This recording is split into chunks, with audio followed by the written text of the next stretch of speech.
வாங்க, கோவிலில் கடவுளுக்கு படைத்த தேங்காயை நாம எப்படி சரியா கையாளணும்னு ஒரு சின்ன பார்வை பார்க்கலாம். இந்து வழிபாட்டுல தேங்காய் உடைக்கிறது வெறும் சடங்கு மட்டும் இல்ல இல்லையா? அது நம்ம அகங்காரத்தை இறைவன்கிட்ட முழுசா ஒப்படைக்கிறதோட அடையாளம். அப்படி அர்ச்சனை செஞ்ச தேங்காயில ஒரு தெய்வீக சக்தி இருக்குன்னு ஒரு நம்பிக்கை. அதனால அதை வீட்டுக்கு கொண்டு வந்ததும் நாம சில விஷயங்களை கண்டிப்பா கவனிக்கணும்.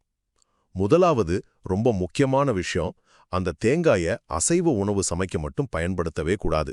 ஏன்னா பிரசாதமா வர்ற அந்த தேங்காய் ரொம்ப சாத்வீகமானது. அதை தாமசிக், அதாவது அசைவ உணவோட சேர்த்தா அதோட புனிதம் குறைஞ்சிடும்னு சொல்வாங்க. அடுத்தது ரெண்டாவது விஷயம், அந்த தேங்காவை யாருக்கும் விற்கவோ இல்ல பிரசாதம்னு சொல்லி கொடுக்கவோ கூடாது. ஏன்னா நீங்க உங்க அகங்காரத்தை சமர்ப்பிச்சதுக்கு அடையாளமா உடைச்ச அந்த தேங்காவோட பலனை நீங்க தான் ஏத்துக்கணும்.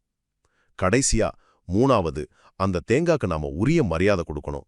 அதாவது அதை எங்கேயாவது அலட்சியமா வைக்காம கிச்சன்ல ஒரு சுத்தமான இடத்துல வச்சு எவ்வளோ சீக்கிரம் முடியுமோ அவ்வளோ சீக்கிரம் சமையலுக்கு பயன்படுத்திடணும். மொத்தத்துல கடவுளுக்கு படைச்ச தேங்காயை இந்த மாதிரி மரியாதையா கையாண்டா அதோட முழு பலனும் நமக்கு கிடைக்கும், தேவையில்லாத பிரச்சனைகளும் வராதுன்னு ஒரு நம்பிக்கை.